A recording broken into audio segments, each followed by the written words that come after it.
विश्व शांति ध्रुवम ध्रुवा, इसका मन में ध्यास लेते हुए जिन्होंने MIT विश्वविद्यालय की स्थापना की, उसी शिक्षण रूपी बीज का आज विशाल वृक्ष हम सभी देख रहे हैं। ये सब जिनकी संकल्पना से उभरा है, उनकी मेहनत, उनके तप का फल है। वो MIT शिक्षण समूह के संस्थापक, अध्यक्ष, ज्ञान योगी, कर्म योगी, विश्वधर्मी प्रोफेसर डॉक्टर विश्वनाथ दा कराड सर, उनकी ही ध्येय भूमि ध्यास भूमि में आप सभी का स्वागत है। चंद्रमेजे अलांछन मार्तंडजे तापहीन, ये पसायदान के श्लोक है जो ज्ञानेश्वर महाराज जी ने हमारे समक्ष रखे हैं। और इनमें से क्या सीख मिलती है हमें, आइए जानेंगे हम इस भाग में डॉक्टर संजय उपाध्याय सर से। दूसरा जो हिस्सा है इस श्लोक का वो है मार्तंड रहे तापहीन। इसका अर्थ तो बिल्कुल साफ है कि जो ज्ञानी लोग हैं उनको मार्तंड कहा गया है। और ये जो ज्ञानी लोग हैं वो कई बार अपना अस्तित्व समाज में सिद्ध करने के लिए कई विषयों पे अपना मत प्रदर्शन करते हैं। लेकिन ये जब मत प्रदर्शन करते हैं तब उनके मन में बहुत बार ऐसे ही होता है कि वो खुद का अस्तित्व सिद्ध करने के लिए मत प्रदर्शन करते हैं। वो जब अपना ज्ञान लोगों के सामने प्रस्तुत करते हैं तो उनका मकसद ये होना चाहिए कि ये ज्ञान लोगों के सामने पेश करने के बाद समाज में एकता हो जाए, समाज में लोग इकट्ठा आएंगे।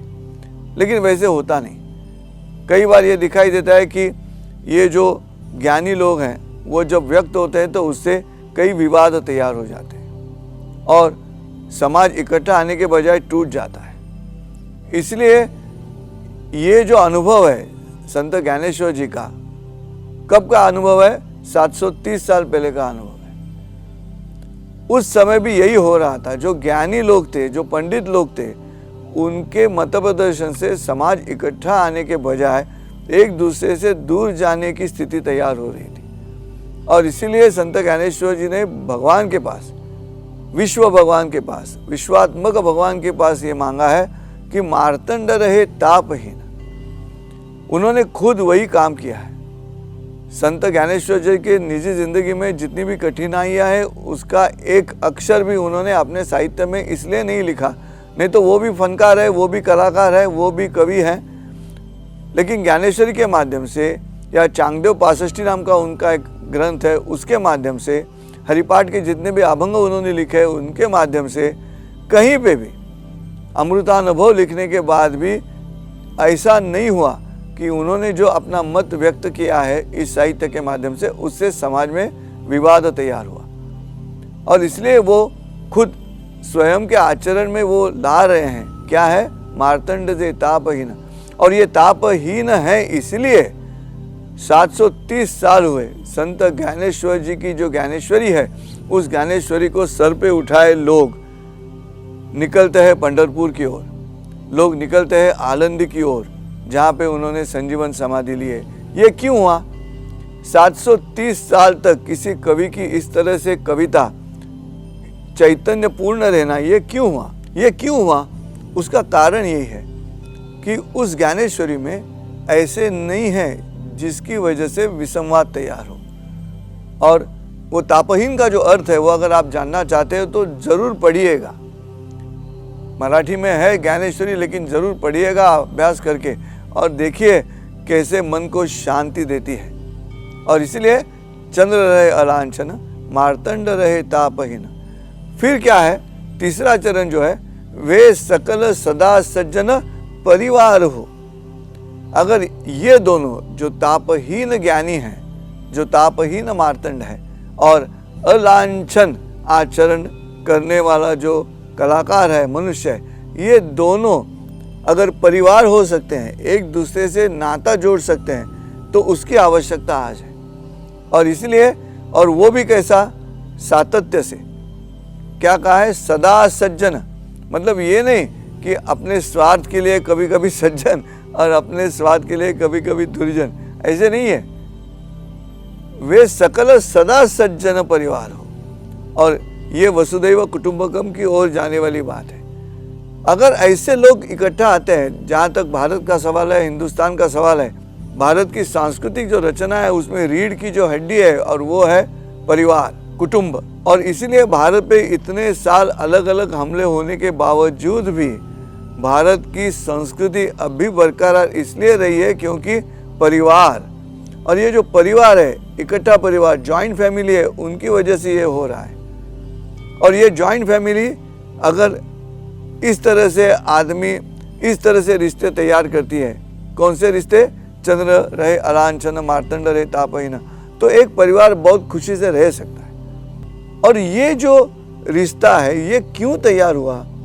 मुझे तो लगता है it's a psychological structure which is needed today. मानस शास्त्रीय नजरिए से अगर हम देखेंगे तो ये आवश्यक है। क्या है? चंद्र रहे अलांछन, मन में लांछन न हो, मन में कपट न हो, मन में किसी दूसरे के बारे में कटुता ना हो, और बुद्धि कैसी होनी चाहिए? मार्तंड रहे तापहीन, एक दूसरे को जोड़ने वाली बुद्धि चाहिए, ब्रेकिंग वाली बुद्धि नहीं चाहिए। और तभी ऐसे समाज जब इकट्ठा आता है, तो ये एक उदाहरण है। महाराष्ट्र में इतने लोग इकट्ठा आते हैं वारकरी संप्रदाय में, बहुत बढ़िया भजन कीर्तन, इकट्ठा आते हैं, बड़ा रिंगण बनाते हैं। मतलब ऐसे लोग ऐसे खड़े रहते हैं, पूरे एक वर्तुल बनाकर खड़े रहते हैं, और किसी के हाथ में वीणा रहती है, और बहुत अच्छा नृत्य भी उस ज्ञानबा तुकाराम पे चलता है, देखने लायक दृश्य रहता है। इसलिए विनती है आपसे कि देखिए ये कैसे होता है और क्यों होता है। उसका कारण ये है, क्यों?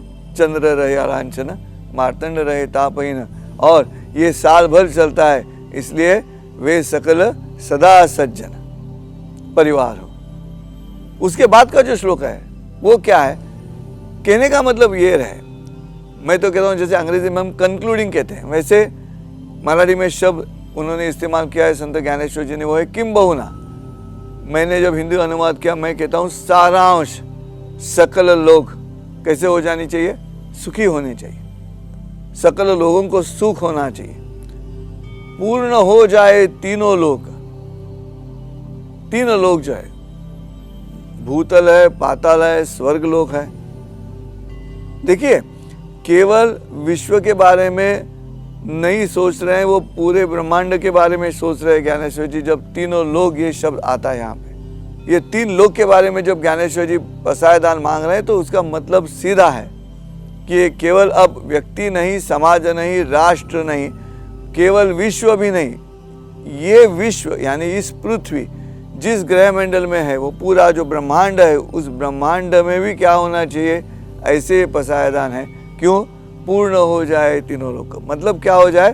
तीनों लोक में जो भी है, हर एक की इच्छा पूरी हो, हर एक की मनीषा पूरी हो, ये इच्छा है, ये पसायदान मांगा। फिर ये कौन हो सकता है? ये समाज, ये विश्व कौन हो सकता है? वो एक ही हो सकता है जो भजे आदि पुरुष। आदि पुरुष का मतलब क्या है? ख, इस अक्षर का मतलब है आकाश। संस्कृत में कई एकाक्षर शब्द हैं, उसमें से एक है ये ख। एकाक्षर क्रियापद भी है, जैसे ग। ग का मतलब है आने जाने वाला, ख का मतलब है आकाश। अब ख ग जब इकट्ठा आता है तो पक्षी, पंछी, बर्ड, उसके लिए ये शब्द है। क्या है? खग। मतलब ख मतलब आकाश में जो गमन करता है वो खग। सो आदि पुरुष ऐसे लिखा है। आदि पुरुष मतलब क्या है? जो पंचमहाभूत है उसमें आकाश छोड़कर जो बाकी जो महाभूत हैं वो सब आकाश में ही रहते हैं। इसलिए उस आकाश स्थित जो प्रथम पुरुष है, जो भगवान है, उस भगवान के बारे में ये बात चल रही है कि किसका पूजन करना है, उसका पूजन करना है। अब यहाँ तो ये नहीं कह रहे कि हिंदू धर्म में जो भगवान है वही है, या इस्लाम में जो है उसी को भजना है, इस्लाम में जो है या क्रिश्चियन में जो है, ऐसे धर्म की बात लेके ये बात नहीं है। ये बात चल रही है पूरे विश्व की, पूरे ब्रह्मांड की। और वो जो आकाश स्थित है, मैंने 2 एपिसोड पहले कहा था कि जब हम प्रार्थना करते हैं तो सभी लोग, भले वो हिंदू हो या इस्लाम के हो या क्रिश्चियन हो, किसी भी धर्म के हो, वो भगवान कहने के बाद मतलब उस अज्ञात शक्ति को जब हम संबोधित करते हैं तो ऊपर, हे भगवान ऐसे कहते हैं। तो वो ऊपर क्या है? वो आकाश स्थित जो पुरुष है, जो मूल पुरुष है, जो आदि शक्ति है, उसको भजना है। और ये क्यों कह रहे हैं आदि पुरुष? शुरुआत ही वही है पसायदान की। जो विश्वात्मक भगवान की कल्पना है वही वहीं पे है। और इसीलिए जो भजे आदि पुरुष अखंडित, कुछ बिना रुके सतत 24 घंटा अपने मन में जो भगवान को याद करता है, जो उस शक्ति को याद करता है जो विश्वात्मक शक्ति है, अगर हर एक आदमी इस तरह से, हर एक मनुष्य इस तरह से, अगर हर एक जीव इस तरह से आचरण रखेगा तो विश्व शांति की ओर जा रहे हैं। इससे ये जो 2 श्लोक है वो पसायदान में बहुत महत्व रखते हैं। जीवन कैसा होगा, जीवन में हमारे क्या मूल्य होंगे, जीवन को हम कैसे सुखी बना सकते हैं, और उस जीवन में सुख पाने के लिए कौन से हमें मूल्यों पे चलना होगा, कौन से मूल्य की सीख अपनानी होगी, हमने इस पसायदान के भाग में देखा। तो मैं आशा करती हूँ इस भाग से मिली हुई सीख आप अपने जीवन में अवश्य अमल करेंगे। ऐसे ही फिर मिलेंगे विश्व शांति माला के अगले भाग में एक नए विषय के साथ। नमस्कार।